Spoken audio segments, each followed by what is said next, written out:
Blackbeard, Sir Francis Drake, Henry Morgan. Who doesn't love stories about daring pirates? In the age of the great geographical discoveries, they were the masters of the seas, instilling fear on merchant ships.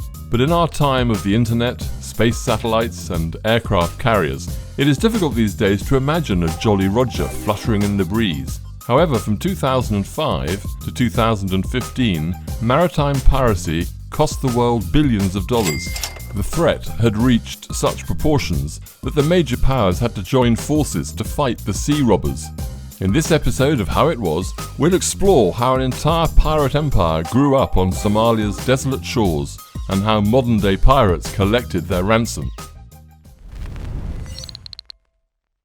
The origins of piracy in Somalia are rooted in the history of this country. Until 1960, Somalia was a European colony. A military coup took place 9 years after independence. General Mohammed Siad Barre came to power. Having enlisted the support of the USSR, he took a course towards building socialism. At the same time, he banned the opposition, created a personality cult, and then unleashed a war against neighbouring Ethiopia, which was also an ally of the USSR. This adventure ended with the loss of Soviet support, defeat in the war, and the subsequent economic collapse and humanitarian crisis. Barre's popularity declined, and soon the regime faced open armed resistance from the opposition. The conflict with neighbours gradually developed into a civil war. In the 1990s, after Barre's flight, the country descended further into chaos. It was very difficult to earn money through honest labour in such condition. 90% of the residents were unemployed. Only the fishermen managed to make ends meet. The Somali coastline overlooks the Gulf of Aden, considered a fish-rich area, but that changed with the arrival of foreign fishing vessels. Flotillas of trawlers engaged in illegal fishing quickly devastated the bay. Somali fishermen in dilapidated boats could not compete with them. Besides, the Italian mafia had turned Somalia's coastal waters into a toxic waste dump. Every year they brought radioactive debris here. By the 1990s, the bay had become so polluted that a significant part of the fish died, and the remaining fish became targets for poachers. Since there was no government or police in the country to protect them, Somali fishermen decided to take matters into their own hands. I became a fisherman in Ale in Puntland like my father, even though I still dreamt of working for a company. That never happened as the Somali government was destroyed in 1991, and the country became unstable. At sea, foreign fishing vessels often confronted us. Some had no license. Others had permission from the Puntland authorities, but did not want us to compete. They would destroy our boats and force us to flee for our lives. I started to hijack these fishing boats in 1998. For our first captured ship, we got $300,000. With the money, we bought AK-47s and small speedboats. I don't know exactly how many ships I've captured since then, but I think it's about 60. So said Asad Abdullahi, a former fisherman who became one of the pirate bosses, in an interview with The Guardian. The first successful raids on poaching vessels inspired the rest of the fishermen. More and more of them began to exchange fishing nets for machine guns. Quite quickly, the targets of the attacks were not only poachers, but also large merchant ships plying along the coast of Somalia. The Puntland region, considered to be the homeland of Somali pirates, borders the Gulf of Aden. It is the shortest sea route between Europe and Asia. More than 20,000 ships, with oil and goods for the European market, sail here annually. It is an ideal spot for sea raids. Since the days when Somalia was under the auspices of the Soviet Union, large stocks of Soviet weapons remained in the country. For those Somalis who chose to become pirates, it was not difficult to get old Kalashnikov assault rifles and even hand grenade launchers. Light boats with an outboard motor allowed them to catch up with almost any ship. By the early 2000s, the pirate fishery was already on stream.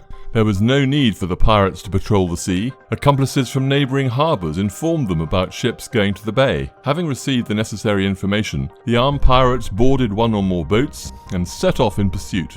Warning shots were fired at the ship's crew. If the sailors did not immediately give up, the pirates used ladders with hooks to climb aboard.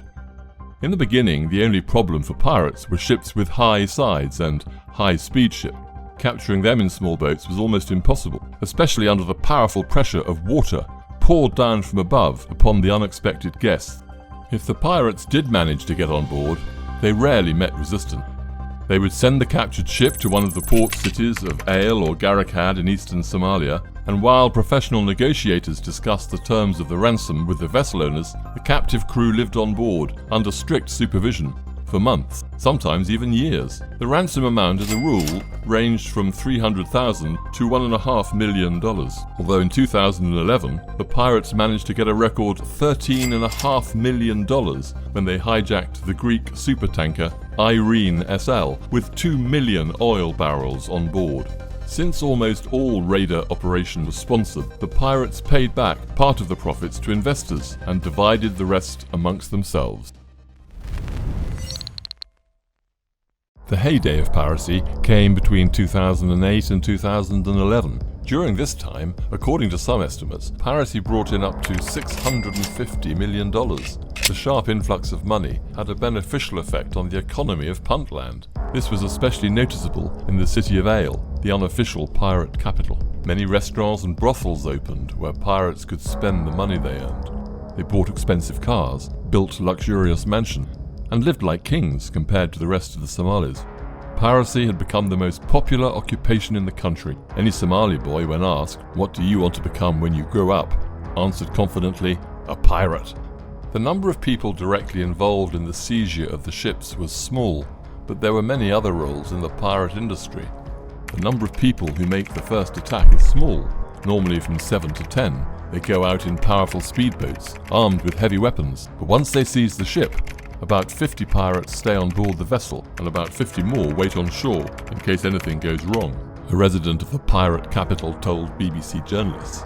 If pirates could afford a luxurious lifestyle, the boost in prices hit the rest of Puntland's population hard, forcing them to join the lucrative industry.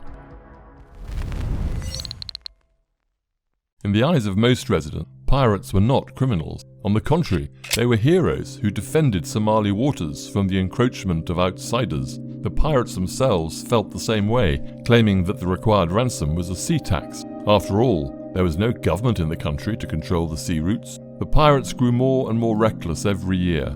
They did not refrain from attacking even the ships that were carrying humanitarian aid to their compatriots.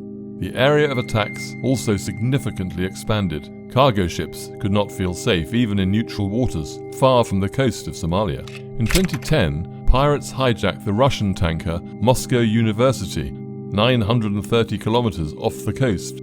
When it became clear that it would not be possible to repel the attack, the crew barricaded themselves in the engine room. While the pirates were on board, the captain called the Russian warship Marshal Shapozhnikov for help. After 20 hours, it arrived at the scene, and the Marines recaptured the ship.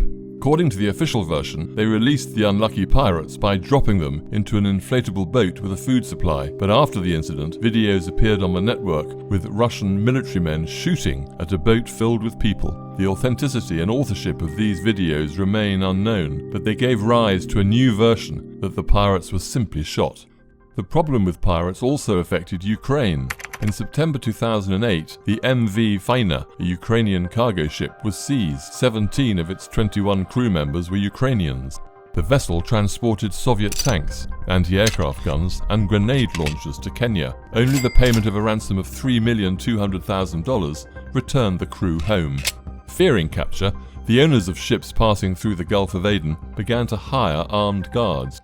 Usually a few rounds of machine guns were enough to force the pirates to turn towards the shore. But despite the increased risks, there were enough people who wanted to make easy money. There were 30 schools in Puntland where they were taught how to be a pirate. Pirates have become a real headache for trading companies. Insurance companies have raised insurance premiums several times on ships passing through the Gulf of Aden. Ship owners had to spend millions of dollars on security and additional fuel due to their accelerated speed. The families of the captured sailors also had a hard time. Under the threat of never seeing their relatives again, they were forced to seek money for ransom, and the longer the negotiations dragged on, the worse the pirates treated their captive. Torture and beatings were commonplace, and if the ransom could not be negotiated, prisoners were shot. One of the hostages, Filipino sailor Amel Barbero, said they were only given small amounts of water and felt like the walking dead by the end of their ordeal. They managed to survive by eating rat. The 26 sailors were seized on board their ship in 2012 and were eventually taken to Somalia. They remained in captivity for almost 5 years until a ransom was finally paid for them. 2 of the sailors subsequently died of illnesses. One of the best-known cases was the pirate attack on the American cargo ship Maersk, Alabama. Most of the crew managed to lock themselves in the engine room and take control of the vessel from the steering gear room. As the ordeal continued, the crew captured one of the Somalis. 3 other pirates left the ship, kidnapping Captain Phillips to use as their bargaining chip. 5 days later, the US Navy SEALs attacked the lifeboat and rescued Captain Richard Phillips. Snipers killed the 3 pirates. Later in Hollywood, they made a film about it starring Tom Hanks. The same Navy SEALs team that participated in the rescue of Phillips killed Osama bin Laden 2 years later. Over time, the United Nations could no longer ignore the pirate raids. As a result, a resolution was signed to combat piracy in the Arabian Sea. More than 40 countries came together to solve this problem once and for all.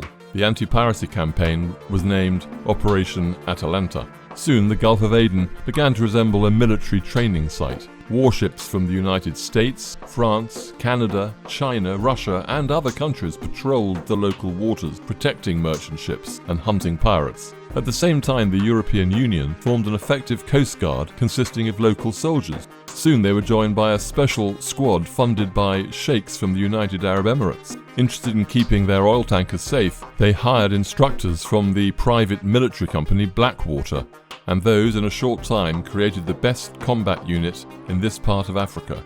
While warships were catching pirates at sea, a private army cleared out pirate bases on the coast. At the peak of pirate activity in 2010 to 2013, pirates managed to capture more than 100 ships annually. In 2016, this figure dropped to 0. Since the beginning of Operation Atalanta, the military has detained about 1,400 Somali pirates. Many of them were given life sentences in prison. To contain them somewhere, the UN built a separate jail for pirates in Puntland, but most of them settled on a tiny island in the Seychelles archipelago in the Indian Ocean. Within the walls of a comfortable prison, pirates spend their time playing football, working in the garden, and receiving an education that they were deprived of at home. After the pirate business began to decline, Puntland fell upon hard times. The port city of Ale seems to be deserted. The once vibrant pirate capital has turned into a backwoods town. Many buildings are boarded up with planks across the windows. Piracy was the primary source of income for its residents. Now the families of pirates, killed or imprisoned, are struggling to make ends meet. The international coalition rid the Gulf of Aden of pirates, but now poachers have returned. Fishing trawlers from Iran, Yemen and Spain are again emptying local waters. If this does not stop, we will have to look for an alternative, whether it is piracy or joining up with Islamic radicals. It is easy for members of Al-Shabaab, a local affiliate of Al-Qaeda, to convince unemployed youth to join them, one of the Somali fishermen told reporters. Although passions around pirates have subsided in recent years, and it is believed that the phenomenon has been eradicated, rare raids still occur. On December 5th, 2020, 2 motorboats attacked a merchant ship sailing to Oman. Thanks to the signal for help and the Spanish combat frigate's quick reaction, the ship's capture was prevented. But this incident shows that it is too early to talk about a complete victory over piracy in the Arabian Sea. As long as violence and unemployment reign in the country, the problem will not be resolved entirely. But in recent years, there has been hope for the country. The Somali diaspora, well-educated people who have lived in developed countries for a long time, are returning en masse to their native land, willing to build a prosperous state on the ruins. In February 2020, a president was elected in Mogadishu and a cabinet was appointed. With the advent of educated people to power, the country has a chance of recovery, and the Somalis have an opportunity to get a decent job without having to pick up a machine gun and raise a black flag.